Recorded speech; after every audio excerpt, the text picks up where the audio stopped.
If you run a church and you're not being found on Google, well, you might as well be invisible. It doesn't need to be like that. In today's video, I'm going to show you exactly how to do SEO for churches. Today, I'm going to show you our 6-step process that you can use in order to get your website ranking at the top of Google. I'm going to clearly lay out all of the steps that you need to take so that you can implement these strategies for yourself. If at any point you would like some help with it, or if you would like us to do it all for you, then please do get in touch. There's a link in the description below. If you're watching this video, I'm going to assume that you know what SEO is, the process of getting your website to the top of Google. There's one reason that I love SEO, and that is because in my experience, it tends to drive the best customers. If you think about it, the customer that is searching for your service or product is going to be the best type of customer because they're going to stick around longer, they're going to convert better on your website, and because they've already decided that they need your service. So without further ado, let's dive into this 6-step process. Step number 1 of any good SEO strategy is keyword research. This is the process of understanding what do people actually search on Google in order to find your type of business. Doing solid keyword research will help us position our website for the right terms. After all, there's no point in building a website and having a strategy around a keyword that nobody searches. I mean, what is the point? The easiest way to do keyword research is using a tool called Ahrefs. They have lots of data around what people are searching in Google. The way to go about it that I recommend is go to the Keywords Explorer, type in the term for your industry, and then click search. Then, once that's loaded, head over to matching terms. This will then give you a really large list of all of the keywords that contain your service or product. Go down here and select all of the keywords that match your service. Eventually, you'll have a big list of lots of keywords that are very relevant to you. So you want to put those in a spreadsheet, with one column being the keyword and another column being the search volume. And that will give you a good idea of all the different keyword options that you have that you can optimize your website. Now, save that and we'll come back to that a bit later in one of the other sections of the video. Step number 2 is competitor research. Wouldn't you love to know all of the numbers behind your competitors? Well, with SEO, you can actually do that. You see, there are certain tools that we can use, such as Ahrefs, that show us all of the SEO metrics that our competitors have, such as how much traffic they're getting, their backlinks, all of their strategy. So we can really use that to our advantage, and it will help inform our own strategy. The way that we can do our competitor research is we can go back to Ahrefs or another similar tool, and we can type in the URL of our competitor. I'm just going to pick a random business here just to demonstrate. So we go to Site Explorer, we type in the URL, and then that will give us all of the metrics of this business. So here we are, we can see all of the different metrics. Now, a lot of this might be confusing for you, but I'm going to run through it one by one. So first of all, we can look at the traffic that we're getting. So this business is getting about 30,000 organic visitors per month to their website. So if this was a top competitor of yours in the niche and, maybe they're number 1 for a lot of the terms that you're going after, then you'll know the type of opportunity that you have by implementing SEO. You can even work backwards to try and work out, okay, how much revenue are they getting from this SEO? So if they've got 30,000 traffic, you could assume a conversion rate, depending on the type of business, maybe somewhere between 2 to 15%. And then you can work backwards on how many of those leads convert and the average order value based on everything that you know from your business and your website. Now, what we want to look at next is we want to go to the organic keywords. Here we can see all of the keywords that they are ranking for, and we can use that to our advantage. So we can add any keywords that we've missed in step 1, our keyword research, and add those additional keywords into that document. Once we've done that, I'd recommend going to top pages. And for now, what I'd like you to do is just note down how many pages they have, and also take a quick look at all the different types of pages that they have. Do they have service landing pages? Do they have blog pages? And just get a rough idea of what exactly they have on their website. This will give us an idea of how many pages that we might need to create on our site as well. And note this down, you'll understand how many backlinks that you'll need to be building. So for example, this business, they have about 453 backlinks. Now, I know that seems like a lot, but not all of those backlinks will actually be good. And in the backlink section of this video, I'll go into exactly how we can audit that and understand how many backlinks we need to build to our website. But for now, we just want to understand how many referring domains do they have going to their website. Finally, the last thing that you want to do if you're running a local business is type in your main keyword and then go down and look at this section. This is what we call the map pack or the local search results. And you can see here that there are 3 businesses here, and they all have different reviews, a review score, and a number of reviews. We want to note that down because that's going to inform the targets that we have for the amount of reviews that we need to get. So once we have all of that information, note it down in your spreadsheet and repeat that for all of your main businesses that you have in your niche. Now that you've done your keyword research and your competitor research, you're ready to start working on your website. That's step 3, on-page SEO. Now, please don't get scared if the on-site side of things sounds a bit technical. I'm going to break it down and make it as easy as possible for you. Alternatively, if you're already working with a web development agency or freelancer, you can use what I'm saying and give the instructions over to them. We want to go back and visit our keyword research. Now, for our key services or areas or products, we will want to create dedicated landing pages for these keywords. Now, what a dedicated landing page looks like is usually something fairly similar to your homepage, but all of the content and the keywords on that page are really focused around that core keyword to do with your service. So what do you want to do? Well, the best practices are that you should put your main keyword on these pages, and they should go in these locations. The first is it should be in the main title of your page. The second is it should be in the main heading of the page. Third, it should be within the first 100 words of the content on your page. It should also be in the URL. And then finally, you want to include it roughly 1 to 2 times every 200 words that you keep writing. However, there is a caveat there. You don't want to just force your keyword into the writing. You want to make it sound natural and only include it where it makes sense. Now, a lot of this can actually be simplified by using what we call correlation tools. So correlation tools look at the results for your keyword that are on page 1. They'll do a lot of calculating and magic in the background, and then they'll tell you exactly how many times that you should include your keyword, where you should include it, all of the other similar keywords that you should include within your writing. And then it gives you a score that you can use to evaluate your writing. So some of these tools are Surf for SEO, and I like to use it just to make this process really easy. Finally, the last thing I'd like you to do on your on-page is include an FAQ section. So you can get FAQs by, number 1, thinking about what are the common things that your customers ask you when they inquire about this service. And then number 2, if you go to Google, search in your main keyword, then scroll down to the people always ask section.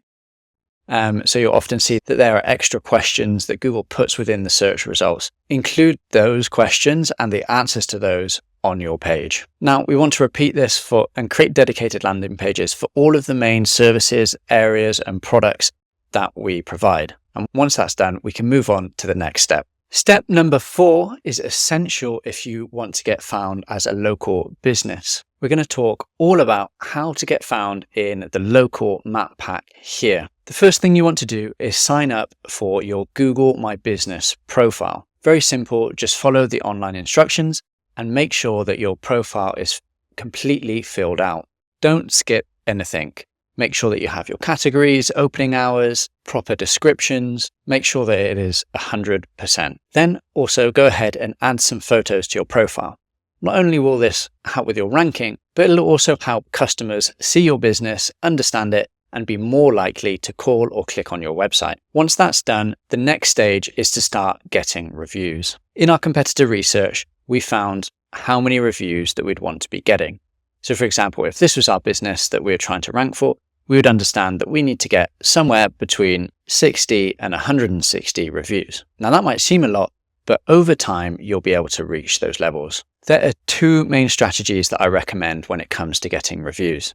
The first is to go back to all of your happy and loyal customers and send them a personalized message asking if they would be happy to leave you a review, and that it would be really helpful if they were able to do so. Most times, if you've done a good service and that your customers are happy, then they'll want to help you. The second is, for going forward, I always like to incentivize employees to get reviews. You can offer them a cash bonus, a gift card, or a special reward. You could even have a ranking table of all your employees on who's managed to get the most reviews from their customers. And this will just remind them that they need to keep asking their customers whenever they speak to them to leave a Google review on your profile. It helps to turn it into a bit of a game. It helps create the right incentives.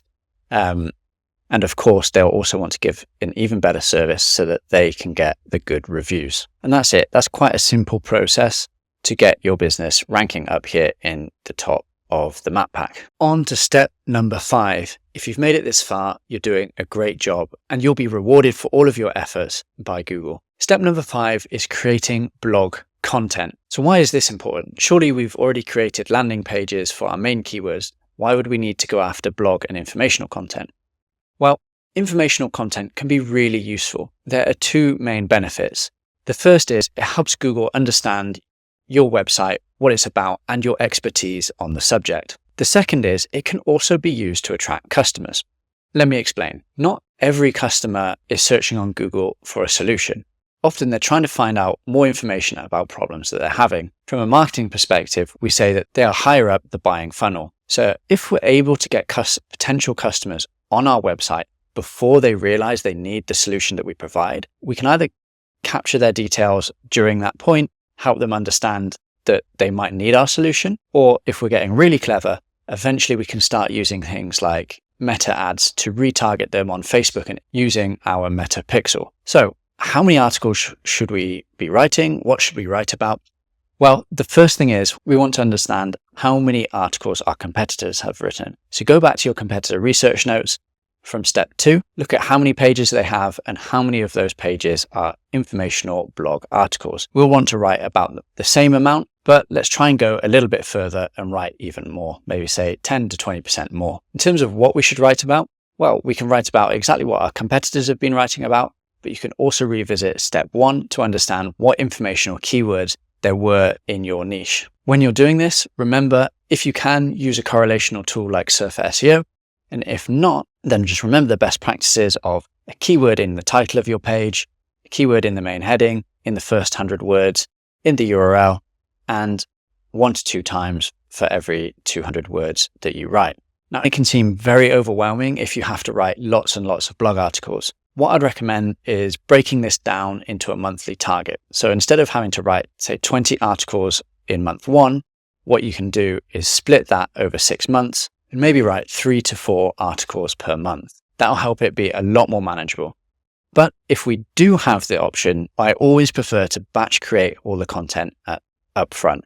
That's because the sooner we get that on the website, the sooner that Google is going to discover those articles and going to start sending us traffic. Another option might be to work with a freelance writer or a content creation agency. Now, we've done a lot of foundational work here, but step number 6 is what is really going to drive the increase in rankings for our website. These are backlinks, and you can think about them as the fuel to our fire. Backlinks are links coming from other websites to our website, and there are many different types, and I'm going to explain exactly how many you need to build, what type, and how to do it. Now, there are many types of backlink, but I've tried to simplify it with something that I came up with called the link building pyramid. So you can see here my post on LinkedIn. If you look at the bottom, that is our starting point. That is something called foundational links. These are the type of links that any normal business should expect to have. They are links from our social profiles. So you want to go ahead and set up all of the different social profiles, Facebook, Instagram, LinkedIn, also some of the less known ones, maybe Reddit, Pinterest, and make sure that all the profiles have a link back to your website. The next is directories. So even if you don't have a physical location, it's worth getting directory listings because this, again, is just another foundational link.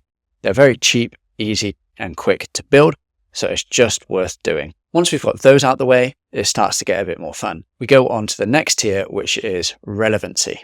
Here we build relevancy by getting posts on other people's websites that include a link back to ours. These are called guest posts. And in most cases, we'll have to pay the website owner to post that on their website with a link back to us. You can expect to pay anywhere between $100 and $400 per post on the quality of the link and the website that it's linking from.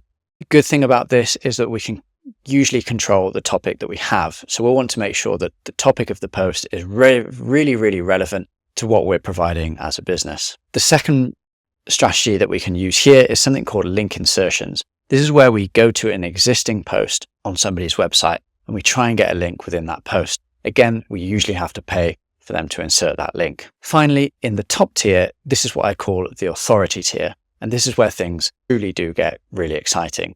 These types of links are the best links from major media websites, and we achieve this by doing PR activities. These are digital PR and journalist requests. Journalist requests are when a journalist posts something, say for example on X, where they're looking for a source or some sort of insight to add to one of their stories. If we respond to those and we add valuable insights that they can use, then they will quote us in the story, and oftentimes they'll include a link back to our website. This is a really great way to build some top quality links. But the thing about journalist requests are there are only a certain amount of them available. So if we're really looking to grow our link profile and scale up our link building efforts, then digital PR is really the strategy that we want to be following. Digital PR is where we're sending out interesting insights, data, or advice to journalists that they can use as the basis of an article. Now, the reason that this works is because journalists have very high targets in terms of what they need to write. Maybe they've got to write like 8 articles per day.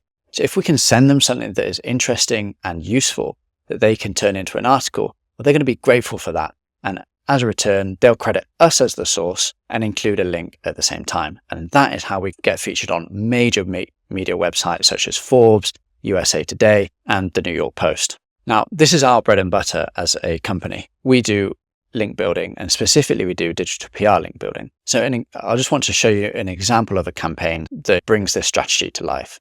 So there was a client with us, they ordered 10 links. We delivered 24 because their campaign went, and they got links from some of the UK's media websites. The Mirror, which is a DR90, The Sun, another DR90, Express, Wales Online, Daily Star, Daily Record. So these are all really massive links that they were getting here.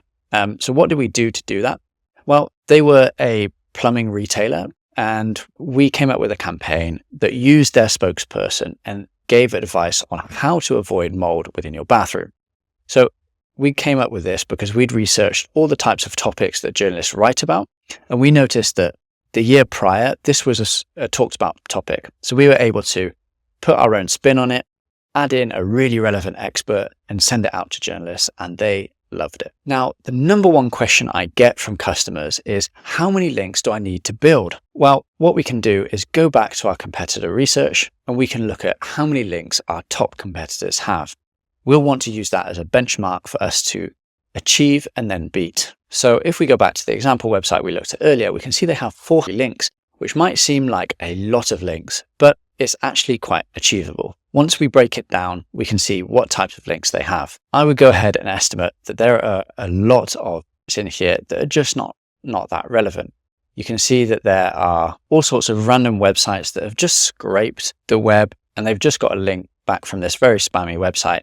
So we can usually imagine that anywhere between 25 and 30% of those links are not so great. So let's say that they've got 300 links that we need to get. Well, a lot of those will be foundational links, such as social media profiles and links from directories. So say that makes up another 100, then the rest will likely be, then we can eliminate anything that's under DR30, because really those types of websites, they don't drive a lot of power. So you can see that brings that down to 170 links. So again, if we take out all the spammy ones from that, maybe there's about 100 links that we might need to build for this website. We can go ahead and do an analysis to see, okay, what sort of DR ranges do they have? How many links do we need to build with each DR range? And then work back from there. How many guest posts and link insertions we might need to get, and how many links from the press we might need to get. So if that does seem a bit confusing, any potential client that we take on, we do a free audit. So just get in touch with our team and we are more than happy to do an audit, come up with a link building plan for free, no obligation. You don't have to use us. You understand the types of links that you need to build, how many you need to build, and if you were to follow a link building plan with us, how much that would actually cost. So there you have it, all 6 steps of the SEO process. It's worth noting that SEO can be a long-term process. Don't expect to see results in the first few days. If you think about it, it's going to take a while to do all of that work that we've just gone through, to create the pages, build the backlinks, and then once we've created it, we actually need to wait for Google to crawl and discover all of that content and backlinks. And then after that, there's still going to be a delay for the rankings to take effect. So it's going to take several months of hard work and then several months of waiting to start seeing our results. But the wait, I promise you, is worth it, because if you can be consistent with your effort, you'll end up getting consistent results and consistent leads and sales coming through your website. One final parting bit of advice would be to come up with a plan of action. You don't have to do it all in week 1. You can break it down into much more manageable chunks. For example, each month, how many articles are you going to write? How many links are you going to build? How many reviews are you going to try and get on your Google My Business profile? Doing that will make it easier for you to hit your SEO goals, and it will make the workload much more manageable. So there you have it, everything you need. If at any point you want some experts to handle it for you, just get in touch with me and my team, and we're more than happy to do it. Just click the link in the description. Thanks for listening.